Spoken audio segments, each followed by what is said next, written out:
नमस्कार दोस्तों, global coaching में आपका हार्दिक स्वागत है। उम्मीद करता हूं आप अच्छे होंगे, स्वस्थ होंगे और बेहतरीन होंगे और आपकी पढ़ाई अच्छी चल रही होगी। जैसा कि सभी को पता है कि यूपी पुलिस की डेट अनाउंस हो चुकी है, उसी चीज को लेकर के यहां पर क्लासेस शुरू कर रहे हैं हम लोग भी। ठीक है, आपकी तैयारी को और बेहतर बनाने के लिए मैंने एक सीरीज शुरू की है, टेस्ट सीरीज या प्रैक्टिस सीरीज कह सकते हैं। धमाका प्रैक्टिस सीरीज हमने यहाँ पर शुरू की है। यहाँ पर आपको क्वेश्चन मिलेंगे, उसके ऑप्शंस होंगे। एक ही क्वेश्चन को हम उसके 4 विकल्प हैं, अलग अलग उसको डिस्कस करने का प्रयास करेंगे। देखते हैं आज का हमारा पहला क्वेश्चन क्या होने वाला है। ठीक है, क्लियर। यहाँ पर हमारा पहला क्वेश्चन लिखा है सुपरनोवा क्या है। ठीक है भाई, यहाँ पर क्वेश्चन क्या लिखा है दोस्तों, सुपरनोवा क्या है। ऑप्शन देख लेते हैं, पुच्छल तारा है, ग्राहिका है, विस्फोटक तारा है या ब्लैक होल है। क्लियर। तो सबसे पहले देख लेते हैं कि सुपरनोवा क्या है। यहां पर बात करते हैं सुपरनोवा की, तो सुपरनोवा एक तारे में होने वाला विस्फोट है। क्या है? विस्फोट है। किसमें? तारे में होने वाला। क्लियर। होने वाला विस्फोट है।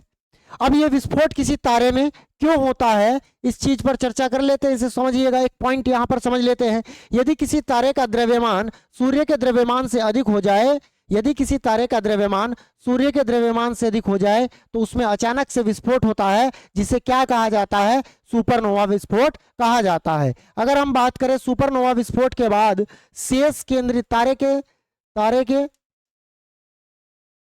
शेष केंद्रीय भाग को हम क्या कहते हैं? यह क्वेश्चन कई बार पूछा जा चुका है कि सुपरनोवा विस्फोट के बाद शेष केंद्रीय भाग को क्या कहा जाता तारे के, तो उसे कहा जाता है न्यूट्रॉन तारा। क्या कहा जाता भाई? न्यूट्रॉन तारा कहा जाता है। इसी को हम क्या कहते हैं? इसी को पल्सर तारा कहा जाता है। क्लियर। तो यहां पर देख लेते हैं सुपरनोवा क्या है। तो एक विस्फोटक तारा होता है, यानी तारे में जो विस्फोट हो जाता है उससे इसका संबंध है। नेक्स्ट क्वेश्चन देखते हैं, क्वेश्चन नंबर 2। क्लियर। अब यहां पर लिखा है एक्विनॉक्स। एक्विनॉक्स का संबंध किससे है? थोड़ी सी टाइपिंग प्रॉब्लम है, नहीं तो और कोई प्रॉब्लम नहीं है। ठीक है भाई, एक्विनॉक्स का संबंध किससे है? अगर बात करें ये एक्विनॉक्स वर्ड जो है, इसका सब ये है विषुव। इसका अर्थ क्या है? विषुव। दोस्तों ये वर्ड जो लिखा है, ये इंग्लिश भाषा को या अंग्रेजी भाषा के शब्द को देवनागरी लिपि में लिखा गया है। क्लियर है। तो विषुव की बात कर लेते हैं। अगर विषुव की बात करें हम, तो एक तो होता है बसंत विषुव।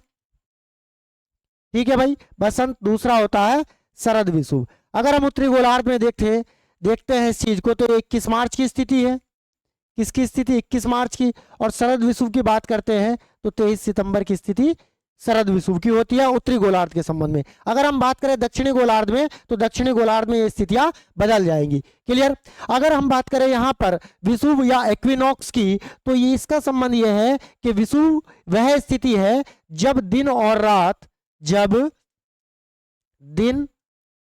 रात की अवधि क्या होती है?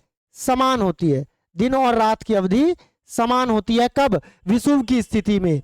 इसका मतलब यह हुआ 21 मार्च और 23 सितंबर वर्ष की ये 2 ऐसी तिथियां हैं जब सूर्य की किरणें लंबवत पड़ती है पृथ्वी पर और दिन और रात की अवधि समान होती है। तो ऑप्शन हमारा आंसर क्या हो जाएगा? आंसर हो जाएगा ए। नेक्स्ट क्वेश्चन देखते हैं। यहां पर लिखा है क्वेश्चन नंबर 3, पृथ्वी के समीप पाए जाने वाली वायुमंडलीय परत को क्या कहा जाता है? इस क्वेश्चन का मतलब समझिएगा कि पृथ्वी के सबसे निकटतम वायुमंडलीय परत कौन सी है। क्लियर है। तो इसको देख लेते हैं। एक बार हम ग्लोब से इस चीज को देखने का प्रयास करेंगे। अगर मान लीजिएगा ये हमारी पृथ्वी है और पृथ्वी के चारों ओर क्या पाया जाता है?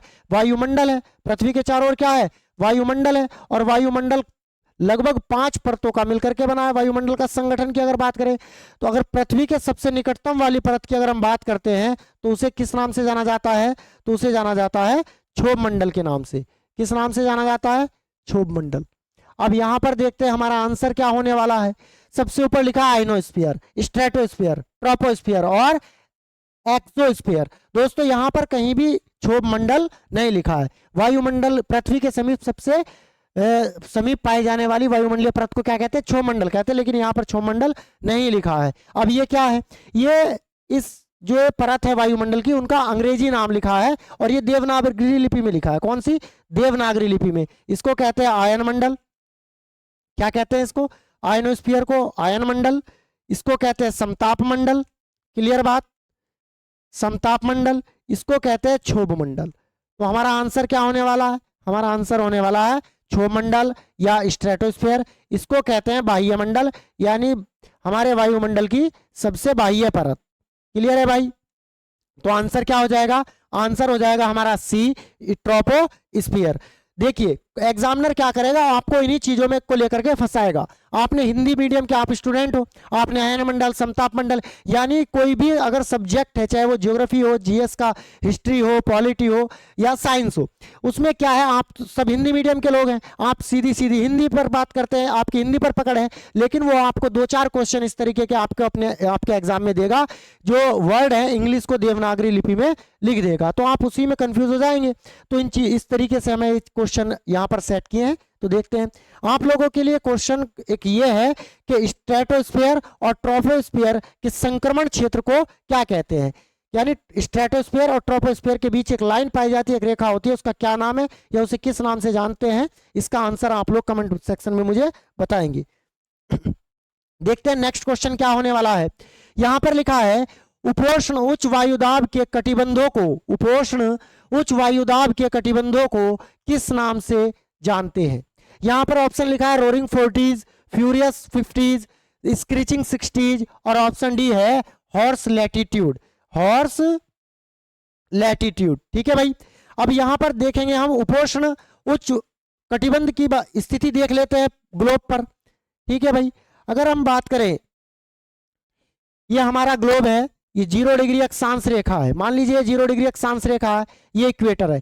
0 डिग्री अक्षांश रेखा से नॉर्थ में 30 डिग्री तक, नॉर्थ में 30 डिग्री से लेकर के 35 डिग्री तक, कहां तक?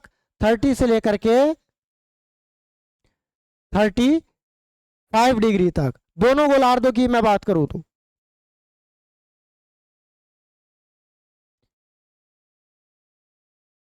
साउथ और 35 डिग्री साउथ। क्लियर? ये जो क्षेत्र है दोनों गोलार्धों में, उत्तरी गोलार्ध और दक्षिणी दोनों गोलार्धों में 30 डिग्री नॉर्थ से लेकर के 35 डिग्री नॉर्थ और 30 डिग्री साउथ से लेकर के 35 डिग्री साउथ में ये जो क्षेत्र है, इसी को हम क्या कहते हैं? उपोष्ण उच्च वायुदाब वाला क्षेत्र कहते हैं। क्या कहते हैं? उपोष्ण उच्च वायुदाब वाला क्षेत्र है। क्लियर? अब इसे किस नाम से जानते हैं? क्वेश्चन ये है कि इन्हें किस नाम से जाना जाता है। तो दोस्तों इन्हें हॉर्स लैटिट्यूड के नाम से भी इसे जाना जाता है। किस नाम से जाना जाता है? हॉर्स लैटिट्यूड के नाम से भी इसे जाना जाता है। क्लियर? अब इसे हिंदी में क्या कहते हैं? इसे हिंदी में अश्व अक्षांश के नाम से भी जानते हैं।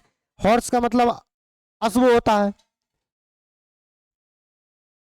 क्लियर है बात? तो हमारा आंसर क्या होने वाला है? आंसर होने वाला डी, उपोष्ण उच्च वायुदाब कटिबंधों को किस नाम से जानते हैं? हॉर्स लैटिट्यूड के नाम से जानते हैं या अश्व अक्षांश के नाम से भी इसको जानते हैं। अब ऑप्शन ये देख लेते हैं, ऑप्शन ए, ऑप्शन बी और ऑप्शन सी। जो ये वर्ड हैं, ये जो 3 शब्द हैं, 3 विकल्प दिए गए हैं, इनका संबंध क्या है? क्लियर?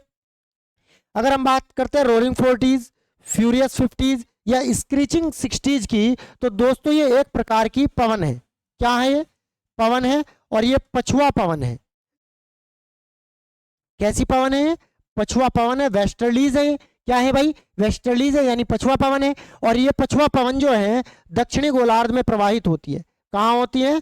दक्षिणी गोलार्ध में प्रवाहित होती है। कहां से कहां तक? उपोष्ण उच्च वायुदाब से, उपोष्ण उच्च वायुदाब से उप ध्रुवीय निम्न वायुदाब की ओर ये प्रवाहित होती है। दक्षिणी गोलार्ध में इनकी गति तेज होने के कारण, दक्षिणी गोलार्ध में इनकी गति तेज होने के कारण इन्हें इन नामों से जाना जाता है। अगर मैं इनका हिंदी नाम की बात करूं तो इसे क्या कहा जाता है? गरजता चालीसा। क्या कहा जाता है इसको? जैसे नाम में लिखा है रोरिंग, रोयर का मतलब होता है दहाड़ना, ठीक। गरजता चालीसा, 40s का मतलब 40, तो इसका नाम है गरजता चालीसा। इसका क्या नाम है? Furious 50s। ये है प्रचंड 50। क्या है भाई? ये है प्रचंड 50। यहां पर बात क्लियर हुई। ये स्क्रीचिंग 60s का मतलब है चीखता साटा। क्या है भाई? चीखता साटा। तो ये जो क्षेत्र विशेष की स्थिति के कारण इनका नाम ये रखा गया है, गरजता 40, प्रचंड 50, चीखता 60। कहने का मतलब 40 डिग्री से लेकर के 40 डिग्री अक्षांश से लेकर के 60 डिग्री अक्षांश तक इनका प्रवाह देखा जाता है दक्षिणी गोलार्ध में, इसलिए इनको 40, 50, 60 के नाम से जाना जाता है। और है क्या? ये पछुआ पवने हैं। क्या है भाई? ये पछुआ पवने। लेकिन हमारा यहाँ क्वेश्चन का आंसर क्या है? Horse latitude. नेक्स्ट जो इसमें एक्स्ट्रा मैं आपको चीजें बता रहा हूं, ये जो और ऑप्शन भी है डिस्कस कर रहा हूं या इनको एक्सप्लेन कर रहा हूं, तो कई बार क्या होता है कि डायरेक्ट क्वेश्चन ना करके यहां से क्वेश्चन बनने की संभावना ज्यादा रहती है। ठीक, नेक्स्ट क्वेश्चन देखते हैं। यहां पर नेक्स्ट क्वेश्चन लिखा है, निम्नलिखित में से अंतरराष्ट्रीय तिथि रेखा कौन सी है? निम्नलिखित में से, यानी यहां पर 4 ऑप्शन लिखे हैं, इनमें से कौन सी ऐसी रेखा है जिसे हम अंतरराष्ट्रीय तिथि रेखा के नाम से जानते हैं? तो सबसे पहले बात करें कि अंतरराष्ट्रीय तिथि की, तो बेटा अंतरराष्ट्रीय तिथि जो होती है वो हमारी देशांतरीय रेखा है। क्या है भाई? ये देशांतरीय रेखा है। क्लियर? अब देशांतरीय रेखा की अगर मैं बात करता हूं तो वो पृथ्वी पर ऊर्ध्वाधर रूप में है। किस रूप में है? ऊर्ध्वाधर रूप में, क्षैतिज रूप में तो नहीं है। तो यहां पर हमारा पहला ऑप्शन पहले ही एलिमिनेट हो गया, क्योंकि विषुवत रेखा एक क्षैतिज रेखा है और ये पृथ्वी को क्षैतिज रूप से, पृथ्वी पर एक काल्पनिक रूप से क्षैतिज रूप से खींची हुई है। 0 डिग्री देशांतर रेखा, 0 डिग्री देशांतर रेखा को तो हम ग्रीनविच रेखा के नाम से हैं जानते हैं। किस नाम से जानते हैं भाई? ग्रीनविच के नाम से जानते हैं, न कि अंतरराष्ट्रीय तिथि रेखा के नाम से। तो इसका आंसर हमारा एलिमिनेट करना बहुत आसान हो गया है। तो आंसर क्या हो जाएगा? इसका आंसर है वैसे डी, 180 डिग्री देशांतर। क्लियर? मैं यहाँ पर आपको ऑप्शन को एलिमिनेट करना सिखाऊंगा, बताऊंगा। कई बार ऐसा होता है कि हमें क्वेश्चन का आंसर आता ही नहीं है, लेकिन उसके जो 4 ऑप्शन होते हैं अगर उनको आप अच्छे से एक्सप्लेन या उनको एलिमिनेट कर पाते हैं तो अपना आंसर जल्द से जल्द निकाल सकते हैं। देखते हैं, नेक्स्ट क्वेश्चन की तरफ बढ़ते हैं। अब नेक्स्ट क्वेश्चन क्या होने वाला, बहुत इजी है लेकिन इंपॉर्टेंट क्वेश्चन है भाई, कई बार क्वेश्चन पूछा गया है। धान की खेती के लिए, ऐसे क्वेश्चन कई बार पूछ लिए जाते हैं, धान की खेती के लिए सर्वाधिक आदर्श, ये आदर्श लिखा है, कोई बात नहीं, थोड़ी सी आज टाइपिंग मिस्टेक है।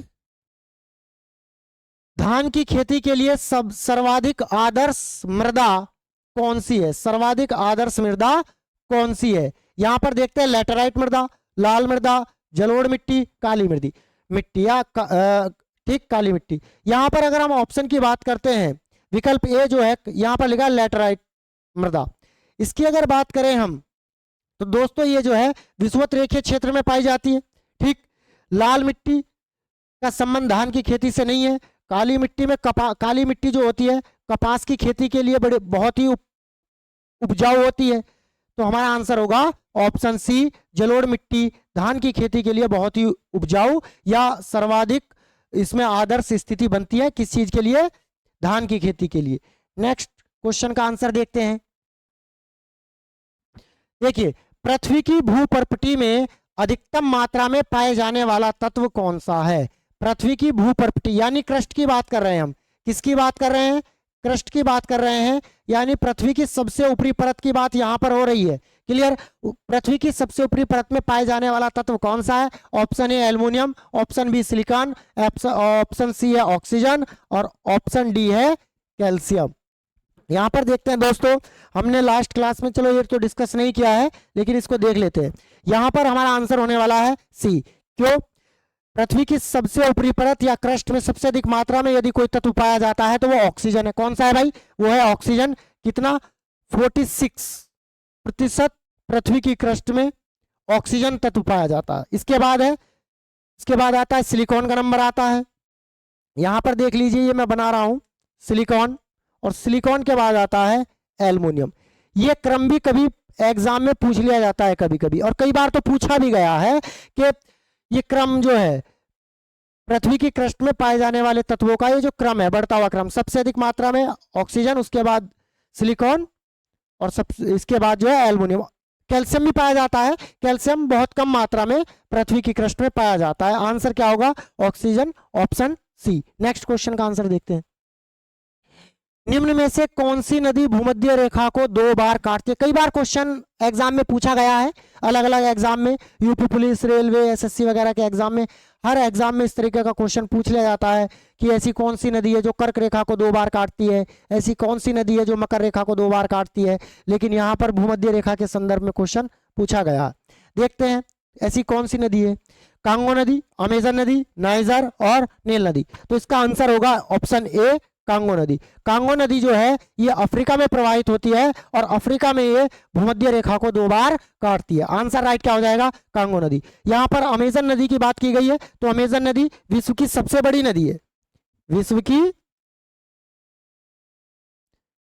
सबसे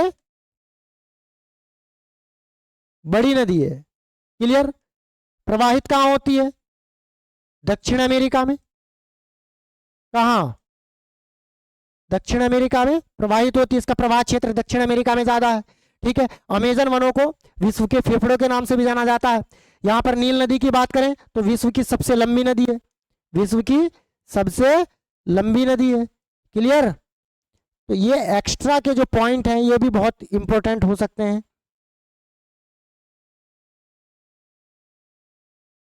विश्व की सबसे लंबी नदी कौन सी है? नील नदी। विश्व की सबसे बड़ी नदी अमेजन नदी, और कहां है? दक्षिण अमेरिका में। ठीक, नेक्स्ट क्वेश्चन देखते हैं। विश्व का सबसे बड़ा महाद्वीपीय शेल्फ कौन सा है? क्लियर? ये देखिएगा, विश्व का सबसे बड़ा महाद्वीपीय शेल्फ कौन सा है? ऑप्शन है भारत की शेल्फ, ऑप्शन बी हिंद महासागर की शेल्फ, ऑप्शन सी प्रशांत महासागर की शेल्फ, और ऑप्शन डी आर्कटिक महासागर में साइबेरिया शेल्फ। यहां पर सबसे पहले देखेंगे कि शेल्फ क्या है। यहां पर हम क्या देखेंगे? सबसे पहले शेल्फ। अगर मैं ऑप्शन एलिमिनेट करूं, यहां पर पूछा गया महाद्वीपीय शेल्फ। क्या पूछा गया है?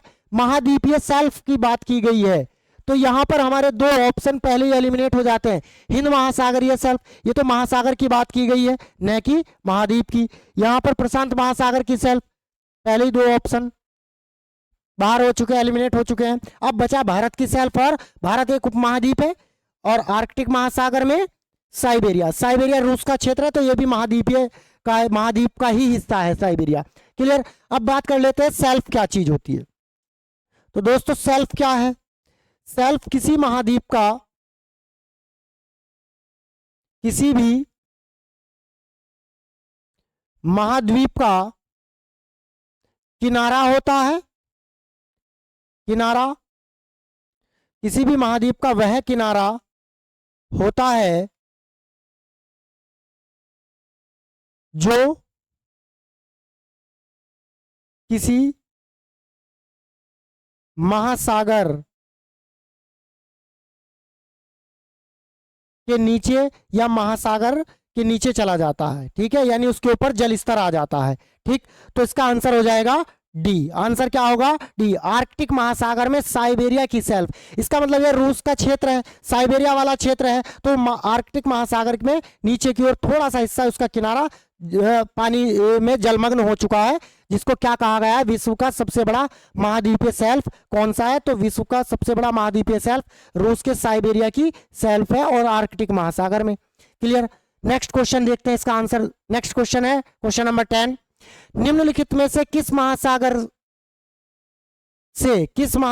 से रिंग ऑफ फायर संबंधित है? क्लियर? यहां पर क्वेश्चन का आंसर दीजिए।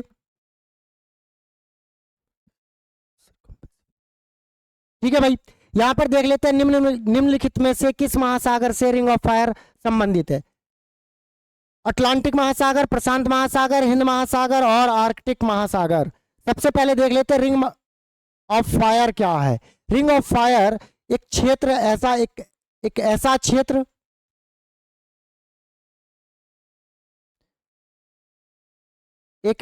क्षेत्र जहां भूकंप और ज्वालामुखी की सक्रियता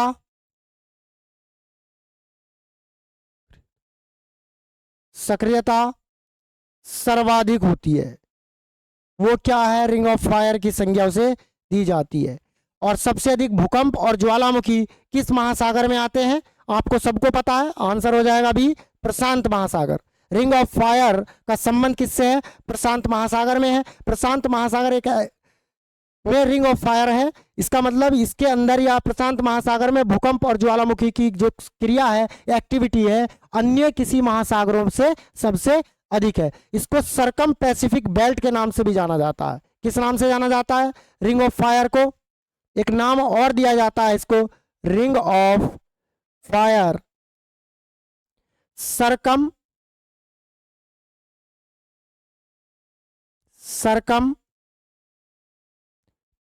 पैसिफिक बेल्ट। पैसिफिक बेल्ट की संज्ञा भी से दी जाती है। ठीक है भाई, तो यहां पर आंसर हो जाएगा प्रशांत महासागर, यानी रिंग ऑफ फायर का संबंध किससे है? प्रशांत महासागर से है। नेक्स्ट क्वेश्चन देखते हैं, क्वेश्चन नंबर 11, पृथ्वी की सतह पर कौन सा जल, पृथ्वी की सतह पर कौन सा जल निकाय, कौन सा जल निकाय विश्व का तीसरा सबसे बड़ा महासागर है? कहने का मतलब यह है कि विश्व का तीसरा सबसे बड़ा महासागर कौन सा है? तो आप सबको पता है, प्रथम नंबर पर कौन सा? प्रशांत महासागर है, क्लियर। दूसरे नंबर पर कौन सा है भाई?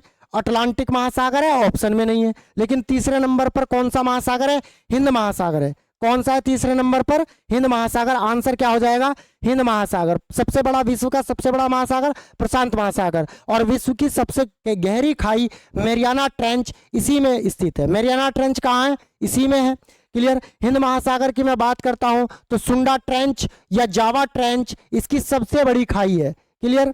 अब बात करते हैं आर्कटिक महासागर और दक्षिणी, तो आर्कटिक महासागर सबसे छोटा महासागर है, क्लियर, सबसे छोटा महासागर है। बात करते हैं दक्षिणी महासागर की, तो दक्षिणी महासागर तीसरे नंबर का है, और दूसरे नंबर का जो महासागर है, यानी विश्व का दूसरा सबसे बड़ा महासागर अटलांटिक महासागर है, क्लियर। यहां से फैक्ट आप नोट कर लीजिएगा। विश्व का दूसरा सबसे बड़ा अटलांटिक, सबसे पहला प्रशांत, तीसरे नंबर का दक्षिणी महासागर। इसको अंटार्कटिका भी कहा जाता है। क्या कहा जाता है? अंटार्कटिका भी कहा जाता है इसको, ठीक है भाई, अंटार्कटिका महासागर, ठीक।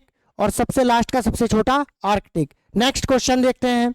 नेक्स्ट क्वेश्चन क्या है? क्वेश्चन नंबर 12, विश्व का एकमात्र समुद्र का नाम, विश्व का एकमात्र समुद्र का नाम बताइए जिसकी कोई भूमि सीमा नहीं है। कहने का मतलब यह है, इस क्वेश्चन का तात्पर्य यह है कि ऐसा कौन सा समुद्र या सागर है जिसकी सीमा स्थलखंड से नहीं लगती, जिसकी कोई सीमा स्थलखंड से नहीं लगती। विश्व में ऐसा कौन सा सागर है या ऐसा कौन सा समुद्र है जिसकी सीमा स्थलखंड से नहीं लगती?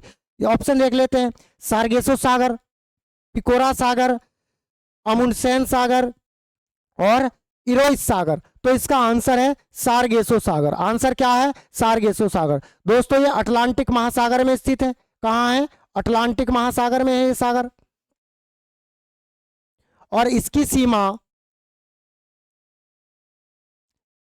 सीमा किसी भी भूमि से या किसी भी स्थलखंड से या किसी भी महाद्वीप से नहीं लगती है। अगर बात करते हैं पिकोरा, अमुंडसेन सागर और इरोइस सागर, ये भी अटलांटिक महासागर में है, ये भी अटलांटिक में है, क्लियर।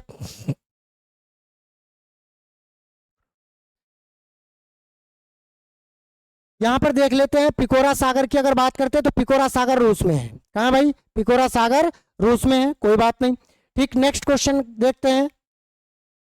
नेक्स्ट क्वेश्चन क्या है? क्वेश्चन नंबर 13, निम्नलिखित में से कौन गोंडवाना लैंड का हिस्सा नहीं था? ठीक, बहुत इजी तरीके से आप इस क्वेश्चन को कर सकते हैं, इंपॉर्टेंट क्वेश्चन हो सकता है। भारत, ऑस्ट्रेलिया, दक्षिणी अमेरिका, उत्तरी अमेरिका। दोस्तों यहां पर समझिएगा, अगर हम बात करें पूरे स्थलखंड की, तो एक कंप्लीट स्थलखंड की अगर बात करें तो जिसका नाम था पेंजिया। क्या नाम था? पेंजिया। पेंजिया में जब विखंडन हुआ तो वह दो भागों में टूट गया। पेंजिया नाम का एक बड़ा स्थलखंड था, एक बड़ा महाद्वीप था, एक बड़ा स्थलखंड था। वो जब दो भागों में टूटा तो एक भाग बना गोंडवाना लैंड और दूसरा बना अंगारा लैंड। अंगारा लैंड जो है उत्तरी अमेरिका में है, उत्तरी अमेरिका अंगारा लैंड का हिस्सा है। यूरोप उसी का हिस्सा है, ठीक है। ये सब किसका हिस्सा है? अंगारा लैंड के हिस्सा है, ठीक।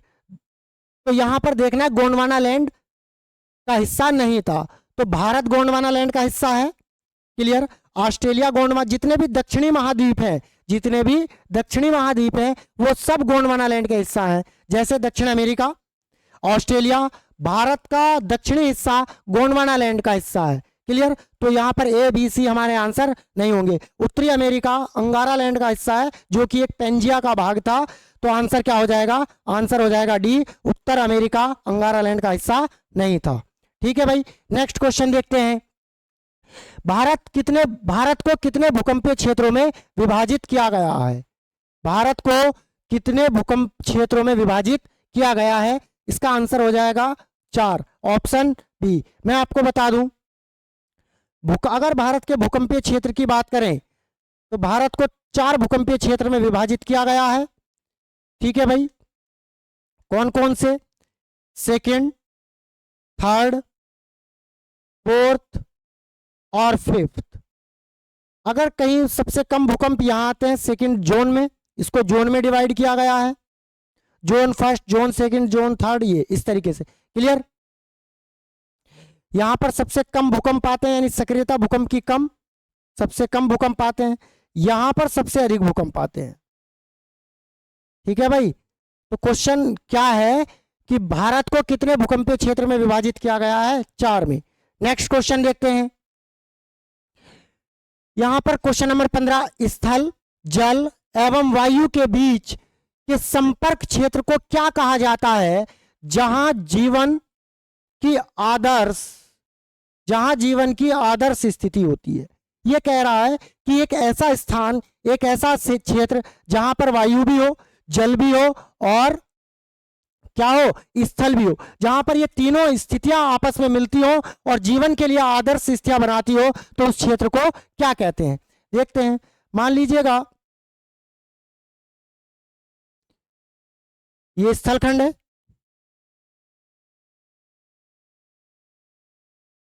ये जलमंडल है,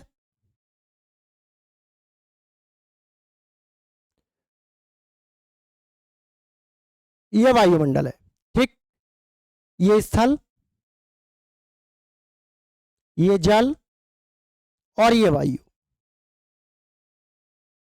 ठीक है, तीनों ही भौतिक घटक है। ठीक, स्थलखंड, जलमंडल और वायुमंडल। जिस क्षेत्र में ये तीनों स्थितियां आपस में मिल रही हैं, ये क्षेत्र, इस क्षेत्र को किस नाम से जानते हैं? जहां पर जीवन की आदर्श स्थितियां, यानी सारे जीव जंतु जिस स्थान पर रह करके अपने जीवन को निर्वाह कर सकते हैं, तो दोस्तों इस क्षेत्र को क्या कहते हैं? जैव मंडल कहते हैं। क्या कहते हैं? जैव मंडल। तो यहां पर देख लेते हैं, क्या कहते हैं इसको? इसको कहते हैं जैव मंडल, जहां पर ये तीनों स्थितियां मिलकर के जीवन के लिए आदर्श स्थितियां बनाए। तो यहां पर आंसर हो जाएगा सी, जैव मंडल। नेक्स्ट क्वेश्चन देखते हैं। यहां पर लिखा है कोलेरू झील। कोलेरू झील निम्नलिखित में से किस राज्य में स्थित है? कोलेरू झील किस राज्य में स्थित है? सबसे पहले यहां पर इस देख लेते हैं कि कोलेरू झील एक मीठे पानी की झील है। कैसी झील है? मीठे पानी की झील है।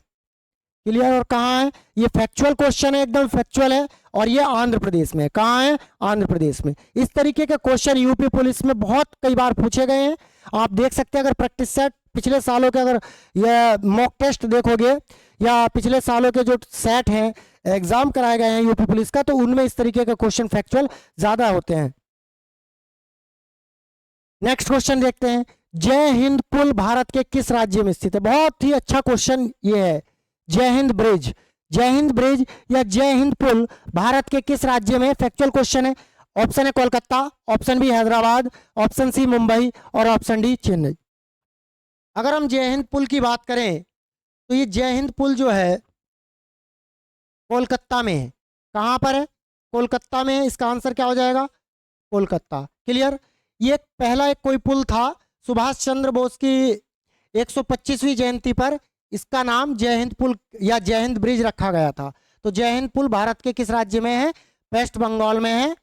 कहां पर है? वेस्ट बंगाल में है और कोलकाता में है। ठीक। निम्न में से कौन सा जलप्रपात मध्य प्रदेश राज्य में स्थित है?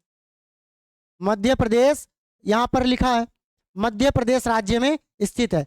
धुआंधार जलप्रपात, शिव समुद्रम जलप्रपात, दूध सागर जलप्रपात, ऑप्शन डी है इनमें से कोई नहीं। तो ये जो हो सकता है ये जलप्रपात मध्य प्रदेश में है। तो धुआंधार जलप्रपात जो है वो भारत के मध्य प्रदेश राज्य में है। और कौन सी नदी पर है?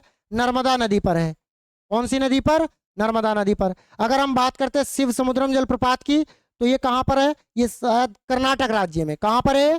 कर्नाटक में है। अगर हम बात करें दूध सागर जलप्रपात की, तो ये गोवा राज्य में है। कहाँ है भाई? गोवा में। किस नदी पर है? ये मांडवी नदी पर है। कहाँ पर? गोवा की मांडवी नदी पर। कौन सा जलप्रपात? दूध सागर। क्लियर? आई होप ये क्वेश्चन आपको समझ में आया होगा। उम्मीद करते हैं जो सीरीज हमने शुरू की है आपके एग्जाम की दृष्टि से बहुत ही इंपॉर्टेंट, बहुत ही महत्वपूर्ण होने वाली है। इस सीरीज को देखना ना भूलिएगा, ठीक है? अपने जितने भी दोस्त हैं, आपके भाई हैं, बहनें हैं, कोई भी है, इसका लिंक शेयर कीजिएगा, वीडियो को शेयर कीजिएगा।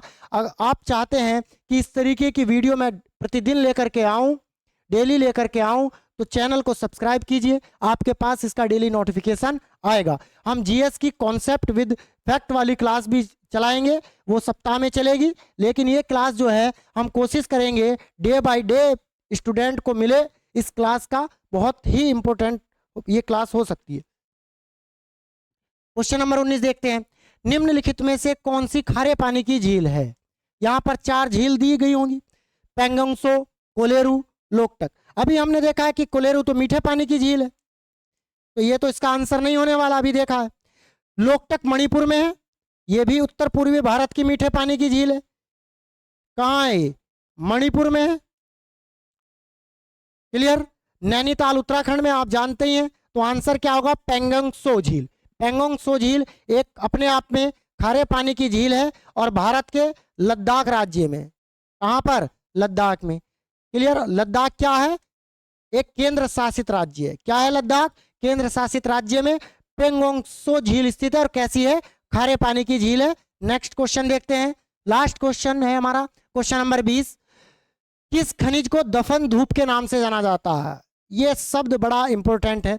दफन धूप कहने का मतलब एक ऐसा खनिज संसाधन जो ये धरती में या पृथ्वी के नीचे परतों में कहीं दबा होता है, उसी को हम क्या कह रहे हैं? दफन धूप कह रहे हैं। लोहा, बॉक्साइड, अभ्रक, कोयला। इसका आंसर होगा कोयला। कोयला को दफन धूप के नाम से जाना जाता है। क्लियर? I hope